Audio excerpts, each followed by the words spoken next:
I saw a U.S. House member, like what we call our House of Reps, interrogating an abortion activist. And he began to ask her, he said, which abortion method do you like the most? And when he was calling the methods, very scary, that they will put a suction pipe into the woman's body and suck the baby out. Or he asked her, okay, if you don't like that one, he said there's another one where they put something, I don't know the thing he called it, but it's like a scapula. They put it into the woman's body and dismember the baby. Then use a suction to suck out the remains of the baby so that it ends up in a dustbin. Is that thing that girls go to do that they say, what? I'm going to remove it. Satan gets her to face that kind of decision where she's now going to choose whether I will carry the shame or I will open another door. It doesn't change the fact that God has forgiven her. She will carry the pregnancy for term. Are you here? Somebody can be faithful to their wife for 15 years of marriage. If they want to celebrate their 18th anniversary, then he goes for company dinner or goes for company one thing or goes for training somewhere and then decides to commit adultery. In the day that he or she now commits adultery, bam, HIV/AIDS. How do you deal with enchantment? For enchantment, you silence the enchantment. You silence the enchantment. For enchantment, you silence it. What are you doing with silencing the enchantment? You are trying to bring clarity to your judgment. Are you with me? So if you notice that you normally that used to make the right decisions, you normally that used to make the right choices, all of a sudden you are beginning to choose the wrong things, go in the wrong direction. It's possible that they've cast a spiritual atmosphere around your life. So what you need to do is what? Silence the enchantment. I hope you know all these things are done with what? What's the instrument? Words. Are you with me? The one who is going to enchant, I think it's Numbers 23:23. What does the Bible say? There shall be no enchantment against Jacob and no divination against Israel. So that is a legal statement that you bring into the matter to silence the enchantment and silence the enchanter. So there are those who are enchanting. Remember, what is it? What does it mean to enchant? To whisper, to hiss.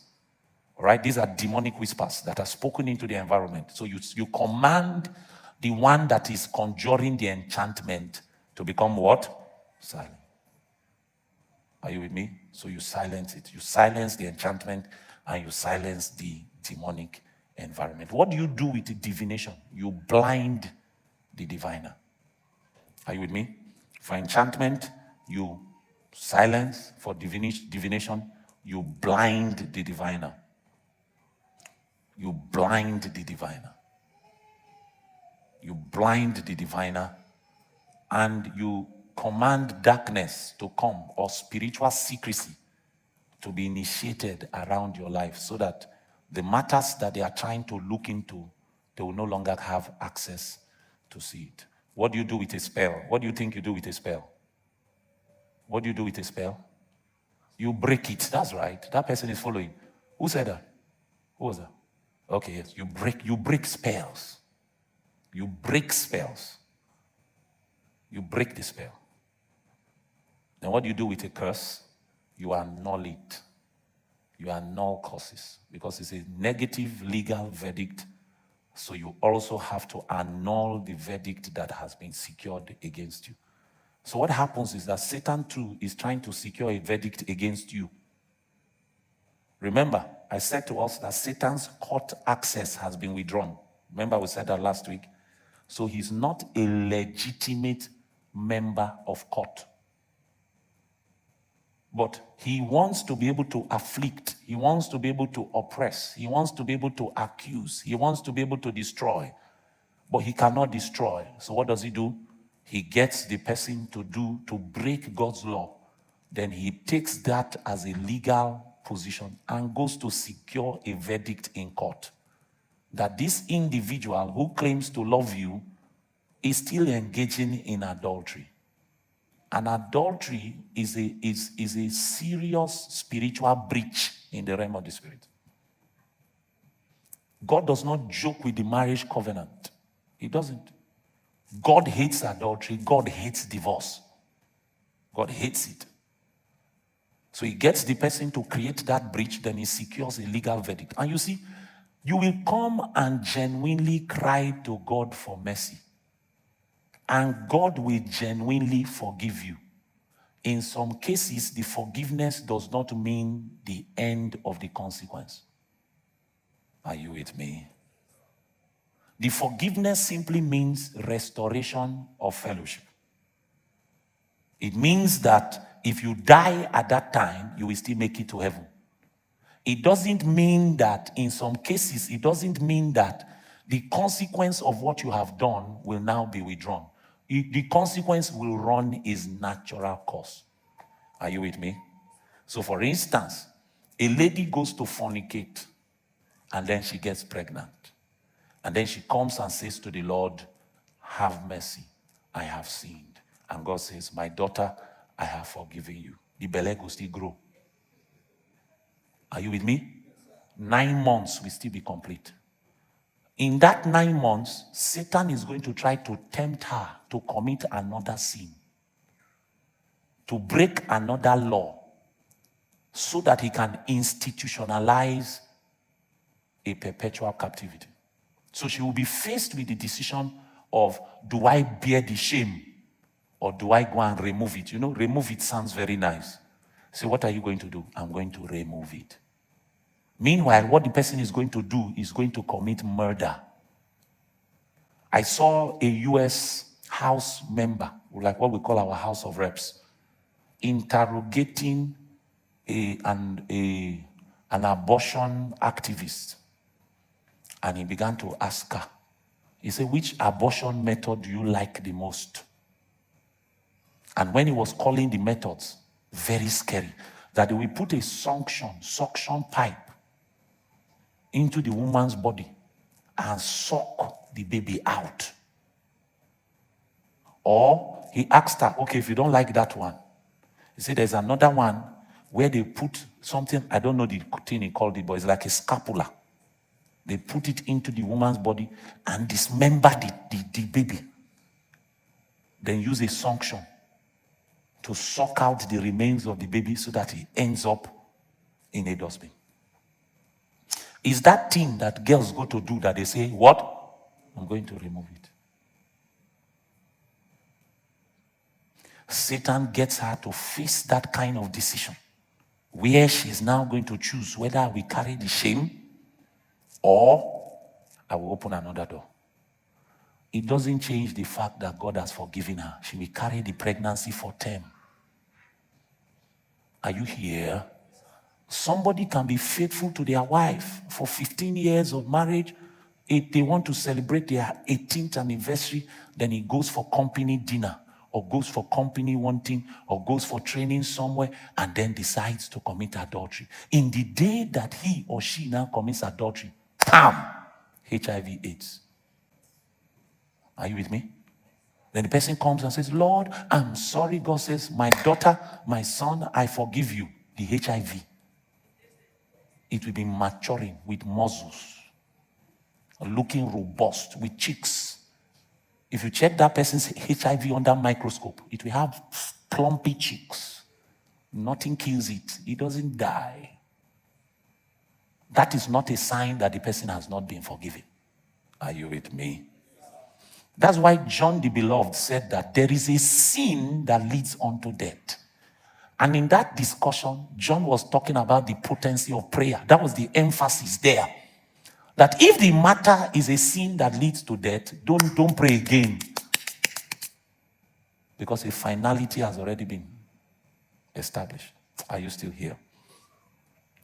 So, you will notice here that even though God was willing to take care of his people, he warned them that if you break my law, you will activate a curse.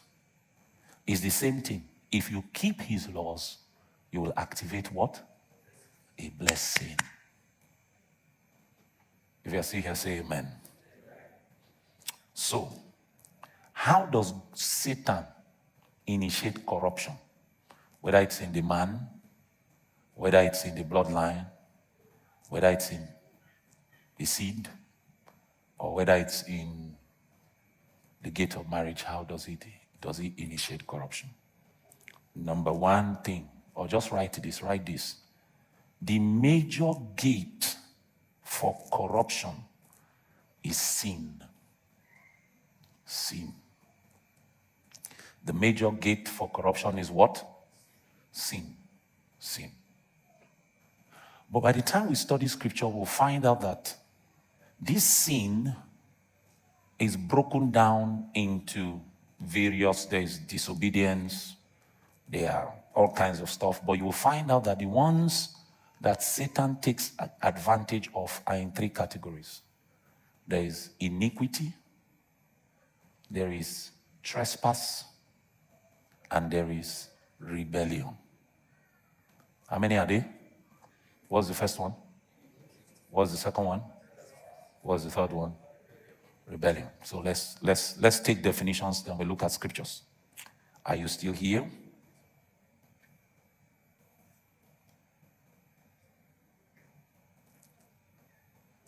Iniquity. I want us to have like 20-25 minutes to pray today. So that's why I'm not doing too much talking. Are you good? Iniquity. Iniquity creates legal grounds for demonic spirits to claim ownership over a bloodline. Iniquity creates legal grounds for demonic spirits to claim ownership over a bloodline. Iniquity creates legal grounds for demonic spirits to claim ownership over a bloodline. Did we get that first sentence? Full stop. Iniquity permanently alters the spiritual climate of a bloodline. Iniquity permanently alters the spiritual climate of a bloodline. Spiritual climate of a bloodline. Iniquity permanently alters the spiritual climate of a bloodline. Did you get that second line? Full stop. Iniquity is the hidden force. Iniquity is the hidden force that makes a person. Iniquity is the hidden force that makes a person repeatedly commit the same mistakes of their ancestors. Iniquity is the hidden force that makes a person repeatedly commit the mistakes of their ancestors, leading to what we call a generational pattern. Makes a person to repeatedly commit the mistakes of their ancestors, leading to what we call a generational pattern. Are you still here? So what iniquity does, is it creates a structural defect in the nature of the people in the bloodline. Are you with me? It alters, it twists, it bends their nature. So, if there is bloodline iniquity, what happens is you will notice a generational pattern, and what predisposes this generational pattern is you will see the people in the bloodline acting out the very thing that allows them to be destroyed. Are you with me? So, grandfather, alcoholic, that they used to pick from gutter. And this alcoholism led to the destruction of his family. son of the grandfather, will also end up being an alcoholic. Are you with me? The boy that is born to that father can even become a Christian, but will now still be struggling with alcoholism. Something in his nature will consistently be pulling him to alcohol. The very infrastructure of their nature has been altered by a bloodline iniquity. So there is an iniquity that has been committed in the bloodline that has given a demonic spirit a sense of ownership over that bloodline. Are you with me?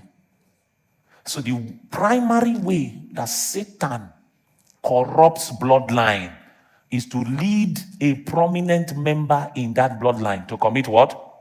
Iniquity. That iniquity now creates a new spiritual DNA that now runs through the entire bloodline. Are you with me? Sometimes it can be chronic poverty. You know there's poverty and there's demonic poverty. Poverty, you work hard, you love God, you do the things you are supposed to do. One day you will come out. If you don't come out in this life, when we die, you are going to come out. Are you with me? But you will surely come out. Demonic poverty, no way out.